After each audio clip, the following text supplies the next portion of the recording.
Bonjour, j'espère que vous allez bien. Alors, petite vidéo du mercredi avec 3 parties, parce que maintenant il y aura toujours 3 parties. Une partie tendance, une partie j'aime et une partie j'aime pas. Alors, partie tendance. Aujourd'hui, j'ai envie de vous parler des ballerines. Les ballerines, gros sujet. Gros sujet parce que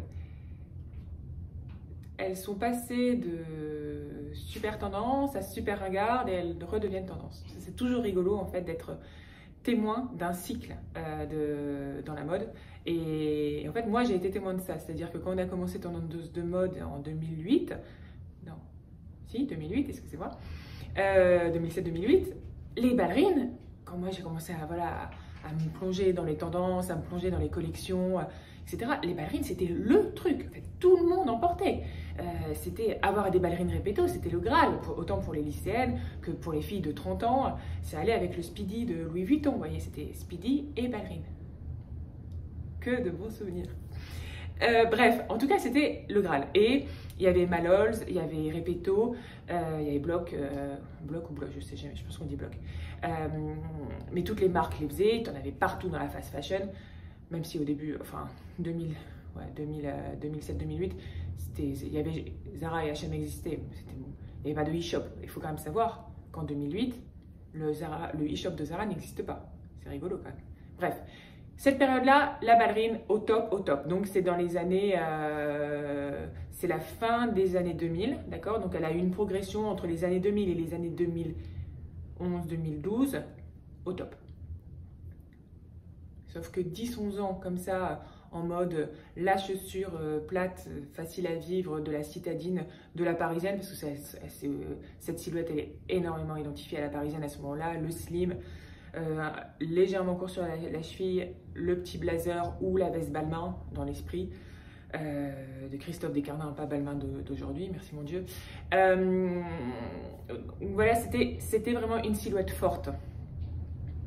Sauf qu'arrive 2011, 2012, l'image de la femme prend un petit tournant. On est la fille qui marche, c'est la fille Alexander Wang, c'est une fille plus grunge, plus sportswear, plus brute, vous voyez, le côté un peu girly, BCBG, il est plus vraiment à la mode et ça va s'étioler assez rapidement. Comment dire, les chaussures masculines prennent le devant, les brogues, les mocassins, les baskets évidemment. On se retrouve sur une chaussure limite unisexe qui est plate, qui balaie complètement la ballerine. En 2-3 ans, plus personne ne porte de ballerine, on n'en voit plus dans les magazines, on en voit encore dans les magasins mais peu. On n'en voit plus sur les défilés évidemment. De toute façon, on n'en voyait pas beaucoup sur les défilés parce que le plat sur les défilés ça rend rarement bien, il faut plutôt du haut, du perché. Et donc voilà, ça se détériore à tel point que il y a des gens qui sont anti-ballerines. Il y a plein de trucs sur internet, j'ai pas pu rentrer dans tel bar parce que j'étais en ballerine. Vous voyez, ça devient le truc ringard puissance 1 milliard. Les personnes qui continuent à les porter sont les femmes de 30-40 ans qui les ont portées par pragmatisme et parce qu'elles trouvaient ça joli. Et puis donc que la mode s'en détache, elles s'en moquent. Donc elles continuent à les porter. Et grand bien leur face, ok? Mais la mode, elle a fait un gros pas en arrière par rapport aux ballerines. Pendant les années 2010, c'est vraiment quasiment plus de ballerines. Et comme souvent, donc c'est 10 ans. Franchement, vous regarderez les cycles en mode, c'est souvent 10 ans. Donc 10 ans de top, 10 ans de loose. Et là, 2020, et qui est-ce qui arrive sur son fier destrier? C'est Hedi Slimane. Eh bien oui, pourquoi? Parce que lui, il a le chic. Il a le chic de prendre des choses qui existaient déjà, même pas les changer, parce qu'il les transforme pas, c'est pas quelqu'un qui transforme les vêtements, mais en fait il les incorpore dans une silhouette en changeant 2-3 petites choses. En gros, il crée une nouvelle silhouette, qui n'est pas si nouvelle que ça, mais en fait il remet la chose qu'il a pris dans la malle à ringardise de la mode, et il la met sur des filles jeunes, minces, et il crée une silhouette qui a une dégaine, il rajoute une casquette. Des fois, ça se joue à ça. Hein. Ça se joue juste à une casquette sur la silhouette. La silhouette sur la casquette, elle n'a plus la même dégaine. Bref. Et dans son défilé Céline, parce que maintenant donc, il est chez Céline, on est d'accord, hein, depuis quelques temps. Il fait porter des ballerines à ses mannequins. Et là, moi perso, quand j'ai vu ça, je me suis dit waouh, il est fort. Il va réussir à rendre la ballerine, il va réussir à la rendre à nouveau tendance, mais il va surtout réussir à la rendre cool. Et les gens vont vouloir des ballerines. Et ça va être la fille Céline, donc la fille que tout le monde copie, parce qu'on a beau dire ce qu'on veut, ça va beau être pas hyper créatif, c'est quand même les silhouettes qui sont les plus faciles à copier, à s'approprier, et puis qui sont directement assez jolies, mine de rien. D'accord? C'est pas du génie, mais finalement la mode, c'est pas un art, c'est de l'artisanat. Dans le sens où l'art, tu le mets dans les musées. L'artisanat, tu le consommes, tu utilises ton bol, tu utilises ton assiette, tout ça, voilà. Là, la mode, lui, c'est ça qu'il fait, Slimane. C'est qu'il fait des choses qu'on peut directement s'approprier. On avait tous des ballerines, enfin pas moi, parce que je déteste ça, mais il y en avait qui avaient des ballerines. Quand on regarde le défilé Céline, bam, elles peuvent se faire la silhouette Céline. Et ça crée une sorte de proximité avec la marque, ça crée une envie, ça familiarise. Et en même temps, il nous manque 2-3 trucs, alors on va quand même faire un peu de shopping. Et puis allez, si on allait quand même chez Céline, vous voyez, un petit sac, une petite paire de ballerines, parce qu'on n'en a plus, elles sont cassées. Elles sont cassées parce qu'il faut savoir quand même la durée de vie de ballerines, la durée de vie, elle est très courte. La semelle est tellement fine qu'on les use assez rapidement. Bref, une fois qu'on a dit ça, que Slimane les a remis, donc l'été 2020, à la mode. Qu'est-ce qui se passe? Eh bien, tout le monde s'engouffre. Tout le monde s'y engouffre. Toutes les marques en font. Mais Slimane qui nous avait fait des ballerines rondes, des pointues, en fait les classiques qu'on trouve chez Repetto, eh bien les autres marques, elles se disent allez, nous on va jouer un peu avec la ballerine parce qu'on est vachement intelligent, parce qu'on a envie de mettre de la nouveauté, on a envie de vendre, on a envie de surfer sur l'air du temps, mais en apportant notre petite touche. Grossière erreur, car un basique, lorsqu'il est sorti de son ADN de basique, le potentiel de crash est extrêmement élevé, d'accord? Une ballerine, on veut juste que ce soit une ballerine, elle est noire, rouge, identifiable, qui correspond à la bébé de Repetto, quelque chose voilà, qui en elle porte un imaginaire, porte les années 60, vous voyez, on n'a pas besoin de plus, en fait, elle est là, la ballerine, on n'a pas besoin de la décliner dans 1 milliard de styles. Mais bon, ils ont quand même décidé de s'amuser. Donc, on se retrouve avec des ballerines à bout carré. Alors, il y en avait déjà chez Repetto, mais c'est quand même pas celle qui était consommée le plus. Bout carré et couvrante, parce que le grand truc de cette saison, c'est des ballerines plutôt couvrantes. Or, la ballerine, pour qu'elle soit jolie, qu'elle soit saignante sur le pied, il faut qu'elle soit le plus décolletée possible. Limite qu'on voit la naissance des orteils. C'est ce qui va élancer le plus la silhouette. Mais non, ils ont décidé de la faire très couvrante, des fois à bout carré. On a vu chez les créateurs, on en voit chez Zara. Amusez-vous si vous avez envie, mais c'est quand même pas le truc le plus joli, d'accord? Le plus joli, le plus saignant. Après, on a les ballerines pointues, donc les ballerines rondes. Ça, les ballerines pointues, on va juste éviter si on a déjà des très grands pieds parce que ça va accentuer la longueur du pied. Par contre, si on a des tout petits pieds et qu'on a envie de les allonger un petit peu, je ne sais pas s'il y en a qui ont envie d'allonger leurs pieds, moi j'ai jamais rencontré cette requête, mais le fait est que si on met un bout pointu, ça va légèrement allonger le pied, d'accord? Si elle est ronde, la ballerine ronde, je vous ai dit, le plus décolleté possible, en cuir, pas dans les matières pourries qui vont faire que le pied ne sent pas bon après, d'accord? On met du cuir. Ensuite, nous avons les ballerines donc expérimentales, celles dont je vous parlais. Chez Martin Margiela, ils ont, donc ça c'est pas une nouveauté, mais bon, là actuellement c'est sur le devant de la scène parce que les ballerines sont à la mode. Ils ont fait les tabis, vous savez, ces chaussures comme des pieds de cochon en ballerine. Alors ça en fait, les gens branchés, les gens intello-branchés on va dire, je trouve ça extraordinaire, ce principe de chaussures, parce que c'est décliné dans toutes les sortes de chaussures chez Margiela, en pied de cochon. Moi j'ai toujours trouvé ça me déplaît, mais ça limite au-delà de me déplaire, c'est que ça me provoque une sorte de répulsion. Il y a des choses comme ça, moi, ce gimmick de Margiela, autant il y a d'autres trucs que je trouve extraordinaires chez lui, autant ça, moi je passe, voilà. Ensuite, après, il y a chez Balenciaga, ils ont fait des ballerines comme si on avait mis des sacs poubelles sur nos pieds et puis qu'on les avait cousus un petit peu, donc il y a un léger décolleté, mais ça fait quand même très, j'ai mis 2 sacs poubelles parce qu'il y avait de la boue dans le jardin et que je voulais pas abîmer mes chaussures. Bon. Chez JW Anderson, c'est une ballerine légèrement couvrante avec comment dire, une sorte d'effet de double layers, de juxtaposition entre du cuir et de la résille. On a l'impression qu'il y a une chaussette de résille, enfin une soquette, genre vous savez, les petites chaussettes qu'on met dans les chaussures sans pour pas qu'on les voit. Bah là, ils se sont dit que ce serait sympa de les voir, donc ils l'ont sorti un petit peu. Donc on a ce duo de matière, c'est immonde. Et ensuite, on a Kate aussi, qui se sont dit que ça allait être intéressant de travailler le chausson de danse, vous savez, mais les pointes.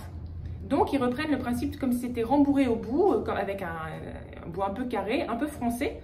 Autant pour la fille qui va faire ses pointes, etc., pourquoi pas, pourquoi pas, c'est un outil de danse, donc c'est un outil de danse. Ça n'avait pas vocation à être détourné, enfin, je ne pense pas. Et alors, par contre, ça, c'est Jimmy Choo. Autant il a fait une ballerine en moumoute avec un strap en bijoux. Alors ce que j'aime bien, c'est qu'au moins ça se prend pas au sérieux. Les autres, elles sont immondes, mais elles se prennent au sérieux. Style, on a trouvé quelque chose d'extraordinaire et toutes les filles branchées vont le porter, ok? Toutes les filles street style, tout ça, là, bon bref. Mais eux, voilà, ils se sont fait une sorte de grosse ballerine toute douce. On verrait très bien sur Minnie, vous savez, la femme de Mickey.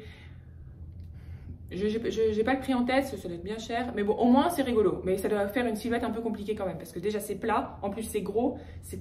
Donc, ça doit vraiment tasser la jambe. Donc, allez, celui, c'est que vous avez envie. Hein. Et pour finir, là aussi, donc, je sais ce dont je vous parlais, le côté couvrant, très couvrant. Repetto, ils en ont fait. Et ils en font. D'ailleurs, c'est un nouveau modèle qui sort, ça s'appelle la... comment elle s'appelle? Je l'avais noté. La Maya. Avec un petit talon, très couvrante. Alors, bon, le talon, c'est pas une mauvaise idée quand il est fait quoi, 3-4 cm, parce que ça peut allonger celles qui sont petites et allonger la jambe de celles qui sont petites. Par contre, le truc couvrant, c'est pas beau. Ce n'est pas beau, d'accord? Ça ne fonctionne pas. Ça vieillit la jambe, en fait. Je peux pas dire autrement. Et donc voilà, c'est Bottega Veneta, on en fait aussi bout pointu carré, c'est-à-dire pointu mais coupé au bout, plus couvrant. Mais vraiment, c'est vraiment des chaussures qui vous donnent 20 ans dans l'aile, quoi, direct. Donc voilà. Ça, c'était pour le petit panel de ce qui se fait. Dans ce qu'on retient, c'est que si on veut porter des ballerines, il faut savoir que potentiellement, ça tasse, donc il faut être plutôt grande, plutôt mince. Si on est petite, on peut quand même en porter, mais on opte pour des ballerines avec un petit talon, d'accord? On privilégie les modèles les plus décolletés possibles, qui vont aérer la silhouette, je vous l'ai déjà dit, mais c'est hyper important. Et on privilégie le cuir qui sera la matière qui se tiendra le mieux, d'accord? Une fois qu'on a dit ça, donc moi je vous conseille d'aller vers ou les bouts pointus ou les bouts ronds. Les bouts carrés, je vous conseille, je ne vous invite pas à vous y risquer. Une fois qu'on a dit ça, on l'a choisi dans la couleur qui nous plaît. Mais le noir, ça passera bien. Marron, ça passera bien. Rouge, parfait. Rose pâle. On peut même faire du vert. Hein, il y a beaucoup de vert cette saison. Et l'idée, c'est de les porter dans cette nouvelle tendance qu'on appelle le hat flow. Qu'est-ce que c'est le hat flow? C'est le fait de porter des choses confortables mixées à des choses élégantes. C'est toutes ces filles qu'on a vues avec des joggings et des escarpins et une veste de blazer, vous voyez? C'est mixer des choses qu'on a héritées du confinement, c'est-à-dire le truc qu'on n'a plus envie de quitter, vous voyez, les trucs un peu doudou, un peu sportswear, dans des matières assez sympas, avec un élément sophistiqué, urbain, qui va permettre de ressortir dehors, de sortir dehors, tout en conservant ce minimum de douceur. Là, la ballerine, elle fit hyper bien avec cette tendance, parce qu'elle apporte le petit côté chic, BCBG, qui, une fois mixé comme ça à du cosy, à du loungewear et tout ça, va complètement, perdre son côté premier degré pour épouser un nouveau style. Par exemple, vous pouvez par exemple la porter avec une mini-jupe, par exemple si on prend des ballerines rouges, on la porte avec une mini-jupe en jean et un pull bien loose, rose, bien ample. voyez, et là-dessus un blazer bleu marine et une montre de mec. C'est le look que j'avais en tête, c'est parce que j'ai déjà fait un article là-dessus sur Tendance de mode. Et là, je les ai regardés tout à l'heure. Je me suis dit, mais c'est exactement ça. Donc, je vous les montre et je vous les montrerai en images. Par exemple, on peut aussi, petite ballerine bordeaux ciré, pantalon de jogging gris, d'accord, retroussé au niveau du pied, donc il est avec un molleton, blouse blanche avec un petit peu de dentelle, trench à carreaux, casquette rouge. Vous voyez l'idée toujours du mix? Là, l'élément cosy, c'est le jogging. Et on le contredit avec la chemise qui va être un peu, la blouse qui va être raffinée, les ballerines, et on retourne sur quelque chose d'un peu sportswear avec la casquette. Hop là, j'ai mis une autre idée, c'était ça aussi. Le ballerine, par exemple, argentée, pantalon droit, 7/8e. Toujours, hein, on est sur des choses où on dévoile la cheville. Hein, le jogging, il remonte au milieu de la malléole. Vous voyez, on ne fait pas descendre jusqu'en bas. Hein. C'est parce que le but, c'est de dévoiler quand même de la cheville, du pied. Donc, jean légèrement taille haute, droit 7/8e. Petite blouse vert amande un peu fortive.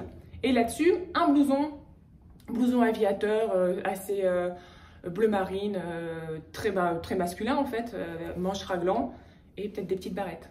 Vous voyez, qu'est-ce qui casse là? C'est le blouson très masculin qui va casser la blouse, les ballerines et la barrette. La barrette, on n'est pas obligé. Voilà. Et ah oui, alors ça aussi, je pensais que c'était pas mal. C'était petite ballerine noire, robe 7/8e, alors là, à voir pour la hauteur en fonction de notre taille. Si on est très grande, on peut faire 7/8e. Si on est moyenne, on fait en dessous du genou. Si on est petite, on fait au-dessus du genou. D'accord? Petite robe dans les tons, enfin, je sais pas, blanc à pois noir, par exemple. Là-dessus, veste zippée sweat avec une capuche grise, un peu grande. Là-dessus, un blouson en cuir et une petite casquette rose. Tac, tac, tac. Ok, vous voyez l'esprit? Après, voilà, c'est portez vos ballerines avec des jeans 7/8e. Sur le haut, vous faites du raffiné sophistiqué avec une blouse, comme on voit, ou 70s, ou en dentelle, ou en broderie anglaise, quelque chose voilà, comme ça, de féminin. Et on casse avec du masculin, blazer en tweed, blouson un peu aviateur, teddy, trench, c'est unisexe, vous voyez, ça et une casquette. Ça pour l'automne, c'est parfait. Donc voilà pour les ballerines. Donc deuxième partie. Deuxième partie, là j'ai fait long, donc je vais essayer de pas faire trop long. Deuxième partie, négative. Donc un truc que j'ai pas aimé. Donc, alors je vais vous parler de la chirurgie esthétique, un truc de chirurgie esthétique. Chacun fait ce qu'il veut, on est d'accord, il n'y a aucun problème. Je ne juge personne, c'est pas l'idée, d'accord? Je vous partage quelque chose que j'ai ressenti. Il y a quelques jours, il y a une copine qui m'envoie sur Instagram en me disant « Regarde telle personne sur Instagram, je la reconnais pas, tu penses qu'elle a fait quelque chose ?» Je vais sur Instagram de la personne qui était une fille que j'avais fait dans un bon style, que j'ai jamais rencontrée mais que j'apprécie, dont j'apprécie le look et j'apprécie surtout le fait qu'elle ait du caractère, d'accord, dans son physique et dans sa façon de se vêtir. Et effectivement, sur la photo qu'elle m'a envoyée, la fille avait fait quelque chose à son visage, c'était évident. Moi, je pense qu'elle a refait la bouche et elle a fait quelque chose au niveau du nez. Si elle s'aime bien, tant mieux. Mais c'est une des filles que je trouve les plus belles sur Instagram. Et je me suis dit, mais pourquoi en fait? J'ai pas de réponse, je la connais pas. Mais ça m'a perturbée. Ça m'a perturbée que, comment dire, la dichotomie entre ce que moi je ressentais par cette personne et ce que cette personne devait ressentir au point de devoir avoir envie de modifier son visage. Je peux pas aller plus loin parce que je vous dis, je la connais pas. Mais je me suis dit, alors c'est quoi? Enfin, chirurgie esthétique, machin, réseaux sociaux, et je me suis un peu renseignée. Et en fait, il y a un truc de ouf. C'est que là, en 2019, Instagram, ils ont interdit les filtres qui donnaient l'illusion qu'on avait fait la chirurgie esthétique. Il y avait des filtres qui permettaient de se refaire le nez virtuellement, blablabla. Ils ont arrêté parce que il y avait eu des suicides après, des gens la différence entre leur nouveau moi et puis le moi qu'ils voyaient dans la glace sur les matins était trop choquante et ça les a complètement brisés. Bref, donc ils ont supprimé. Ok. Sauf qu'aujourd'hui, Instagram, tu as toujours plein de filtres où tu lisses ta peau, où tu changes tes yeux, où tu blablabla. Ce fait que la personne que tu présentes sur Instagram n'est pas forcément la personne que tu vois dans ton miroir, même sans parler de filtre qui est chirurgie esthétique. Et j'ai lu des articles comme quoi les chirurgiens esthétiques étaient de plus en plus sollicités par une génération entre 18 et 30 ans, 18-29 ans. Et ces gens-là viennent avec avec leurs photos avec lesquelles elles se prennent, voyez, de selfies modifiés avec des filtres. Et ils disent aux chirurgiens, je veux ressembler à cette personne, je veux ressembler à mon avatar. D'accord? Donc on arrive sur quelque chose où l'irréalité prend le pas sur la réalité. Et c'est surtout que les gens se présentent d'une telle manière au public, une manière qui est modifiée, qui est fausse, et ben ils ont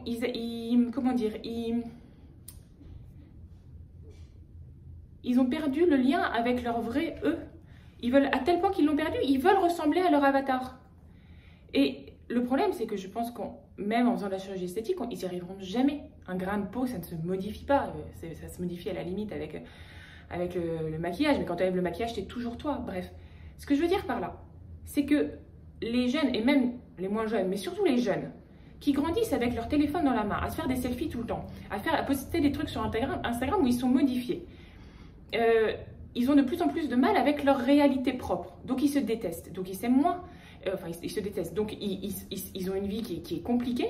Et en fait, le truc, c'est que ils sont en insatisfaction perpétuelle avec leur image. Quand ils se croisent dans une glace, quand ils se croisent dans un miroir, et ça crée quoi? Ça génère de la dépression. Et encore, la dépression, c'est le truc le plus, le premier step, parce qu'après, il y a le repli sur soi, et après, il y a le fait que tu veux même plus sortir de chez toi, et après, il y a le truc final pas cool, ok? Moi, quand j'ai lu ça, je me suis dit, ok, la fille que j'ai vue, elle a 35-40 ans, elle fait ce qu'elle veut de sa life, elle a choisi de faire ça, c'est son problème, je m'en moque. Mais que des ados qui sont en pleine, l'adolescence, c'est quand même le moment où tu te cherches énormément et où ton visage, il est même pas fini, et tu seras bien plus jolie à 30 ans qu'à 15 ans, il faut quand même le savoir, parce que t'es pas fini à 15 ans. Mais ils ont l'impression que tout se joue maintenant, et qu'il faut ressembler à une norme. Et donc en fait, le truc, c'est qu'il faut ressembler à une norme. Je sais pas, grosse bouche, petit nez, gros sein, voilà, je sais pas, mais c'est peut-être ça. Tu ressembles à une norme, donc finalement à la fin tu ressembles à tout le monde, donc tu as gommé ton unicité. Et l'unicité, c'est ni beau ni pas beau, c'est toi. Et à terme, il n'y a plus personne. Alors que si on valorise la personne en tant que telle, sans lui demander de ressembler à quelqu'un d'autre, bah c'est que comme ça, à mon avis, qu'elle peut s'épanouir. Donc moi, j'en viens vraiment à me demander dans quelle mesure Instagram, les réseaux sociaux, tout ça, c'est pas le pire des poisons pour les enfants, les ados, qui n'ont pas la capacité de percevoir tous les trucs inconscients qui leur arrivent dans la face, et les injonctions, en fait. Donc moi, j'ai déjà parlé avec des copines qui ont des filles plus grandes, et leurs filles gèrent, mes copines laissent aux enfants Instagram. Moi, je suis pas du tout certaine que je laisserai Instagram à mon fils. Moi, là, il est encore petit, mais... et l'argument, c'est oui, mais c'est pas possible, tout le monde, leurs amis communiquent via ce machin, ce truc et tout. Moi, j'ai envie de dire, quand j'étais petite, on n'avait pas la télé. Et tout le monde pensait, mes amis étaient là, ah, comment tu fais, c'est affreux et tout, c'est affreux. C'est le meilleur truc du monde de ne pas avoir eu la télé quand j'étais petite. Ça m'a permis de lire, ça a développé mon imagination, etc. Donc, croire que c'est obligé d'avoir un truc parce que tout le monde l'a, et que l'enfant, il va être sur une île déserte parce qu'il n'a pas ça, ou il va se faire moquer, c'est pas vrai. Après, s'il se fait moquer, il faut lui apprendre à répondre aux moqueries. Mais il y a vraiment un truc à réfléchir. Donc ça, c'était la petite phase négative. Dernier point, parce que là, c'est vraiment très long ce que je vous raconte. Juste un petit truc que j'ai vu, c'est un gars qui fait des broderies, qui s'appelle Thomas of Holland. C'est un Anglais. Et et lui, son truc, c'est de prendre des vieux vêtements, des vieilles couvertures, des vieux torchons, des vieilles serviettes, avec des trous, enfin usés, et de prendre le temps de les réparer via des broderies voyantes. Mais ce n'est pas des broderies sophistiquées, c'est des points, comme si c'était des points de cicatrice, vous voyez. Et comme ça, il leur donne une nouvelle vie. Et j'ai regardé son travail et c'est brut tout en étant beau. Et il y a quelque chose d'extraordinaire dans le fait de réparer.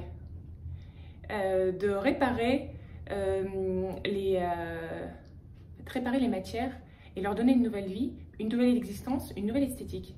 Et vous irez voir son travail, c'est assez intéressant. Et là, il a bossé avec Toast, c'est une marque, où il a rebrodé des chemises blanches qui, elles, n'étaient pas abîmées, mais sur un col, sur une poche poitrine. Ça crée des accidents dans le vêtement, dans les vêtements qui sont classiques, notamment cette chemise en blanche.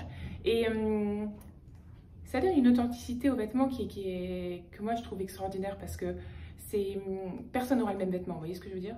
Et les broderies vont évoluer, elles vont se patiner, elles vont peut-être une va se craquer, etc. Ça va créer quelque chose d'intéressant. Pour finir sur les broderies, je fais une petite recherche et la broderie, la broderie par toute bête, hein, c'est pas besoin de savoir coudre, il suffit c'est vraiment pas compliqué à faire. Ça permet d'offrir aux vêtements quelque chose d'intime. Je vous donne un exemple. Il y a une créatrice qui s'appelle Lauren Grant.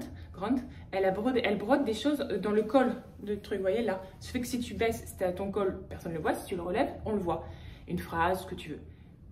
Ça, c'est génial parce que tu joues avec ton vêtement, tu joues avec ce que tu veux envoyer. Et puis, quand c'est pas relevé, toi, tu le sais.